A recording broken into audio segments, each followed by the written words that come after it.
Okay, that's enough.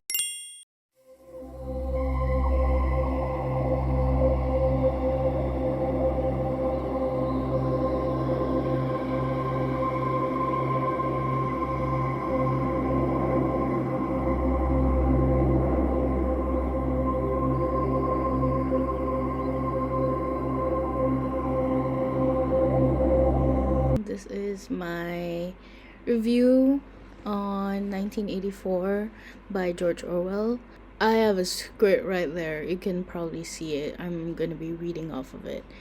But 1984 is my second book from George Orwell. My first one being Animal Farm, actually.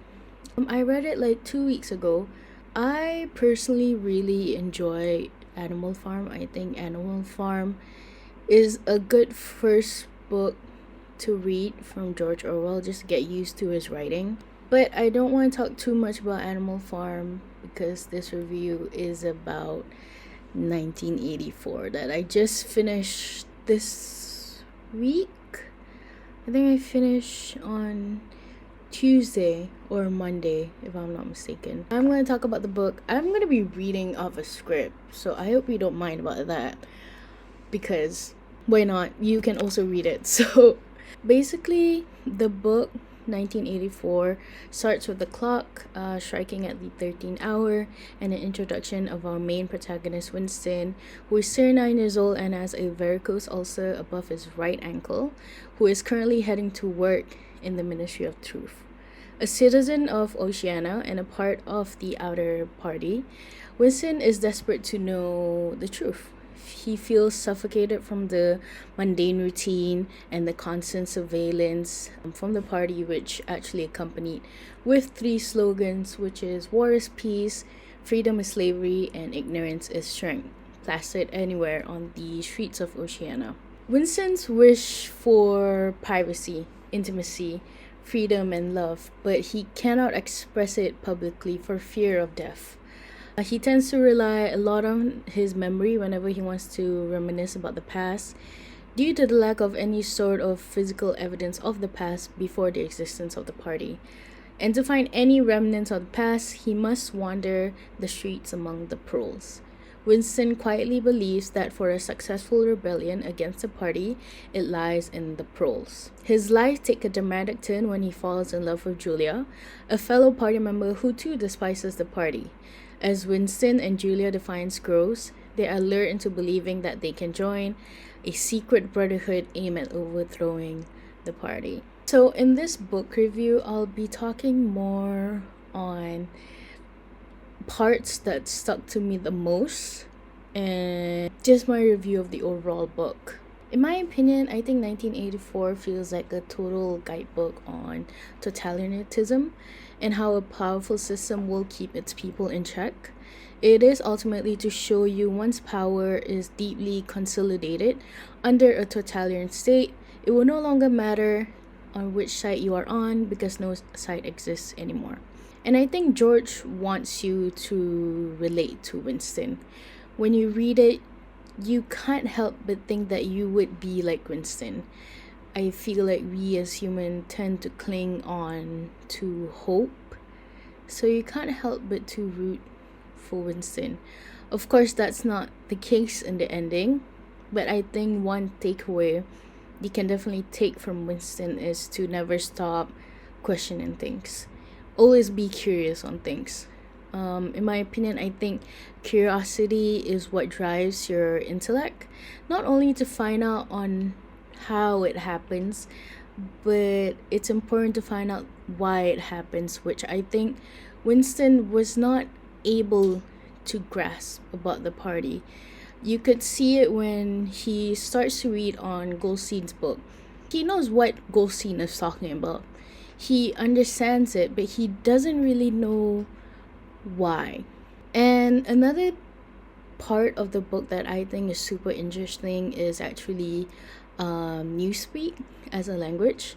It's such an interesting concept. It's such an interesting language because Newspeak whole aim is to narrow the range of thought, where each year the vocabulary gets smaller and smaller, and its main goal is that there will be no possibility for people to think about any sort of dangerous thoughts because they're not able to express it.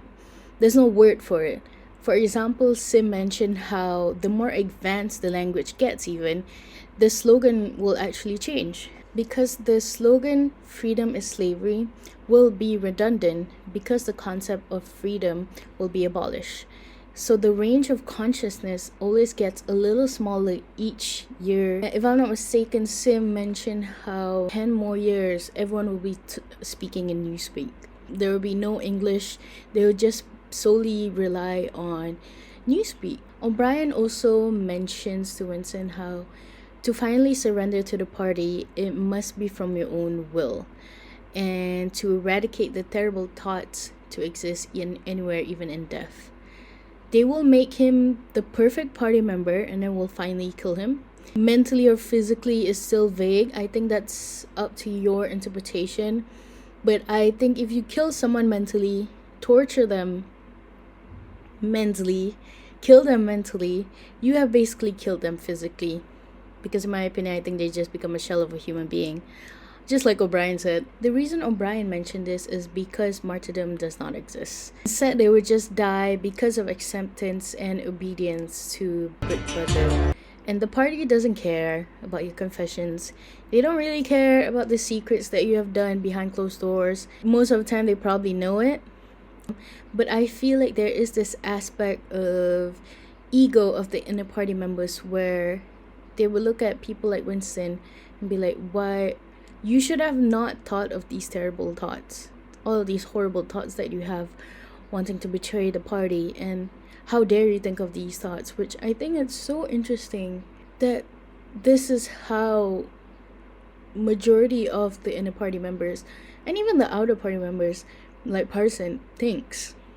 Like O'Brien generally do think the party is in the right to be treating other people like this, which is wow. He had some really good monologues, O'Brien. I get why Winston was kind of obsessed with him. I get why Winston was so obsessed with him and kind of looked upon him as his god, as his own big brother. He loves O'Brien so much. And I think everyone was hoping to see Winston rise from the ashes and be a hero like Goldstein. Even though Goldstein probably does not exist and it was just propaganda written by O'Brien. The whole manifesto that Goldstein wrote was written by O'Brien or with a whole team, since you can't really write a book on your own.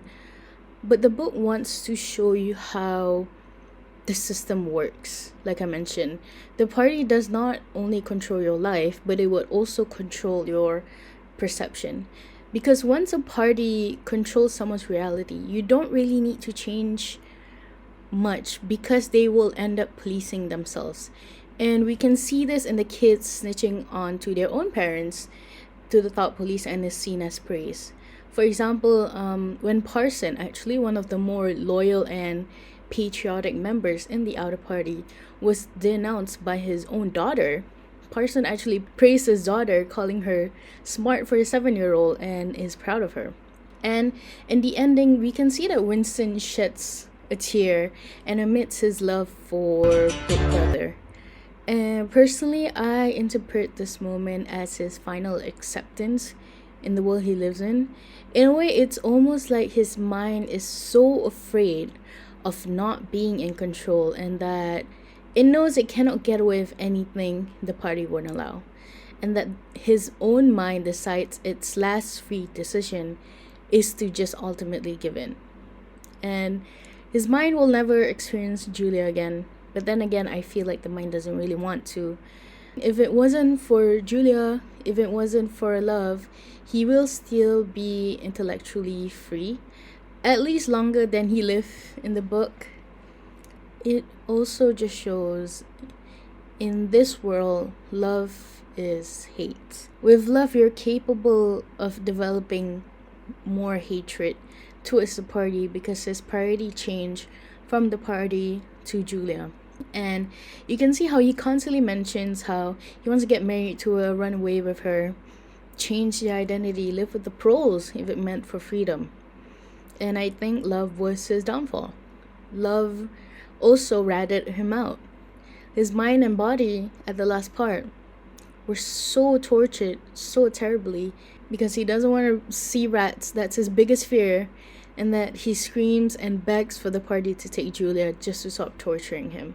He loves Big Brother. In my opinion, I think 1984 is a good book to read. I think everyone should read 1984 once in their life. It's definitely, I see why it's one of those classics where it's a must where you have to read. I'm actually also intrigued in another book, which is called Julia, which is actually the point of view on Julia, on how she navigates through this world as a woman in Oceania. I would really love to see her perspective as well. I know it's not written by George Orwell, but some people do recommend to read Julia as well, which I'm interested in. It's also not a long book at all. It is 300 something pages. It took me like a week to finish it. I could probably have finished it a bit earlier, but it's my brain. Don't particularly like the way he wrote about Julia in the book. It's very weird. It really does remind me a bit of Murakami, which apparently Murakami is coming out a book where the main protagonist is a woman, so I'm interested in that. But I do think it's a really good book that everyone should read at least once. It's a really good classic to read, and it's not hard to read at all. It's definitely not hard at all, and I personally like George Orwell's writing, so I'm interested to read more of his work. Yep, that's all. Bye.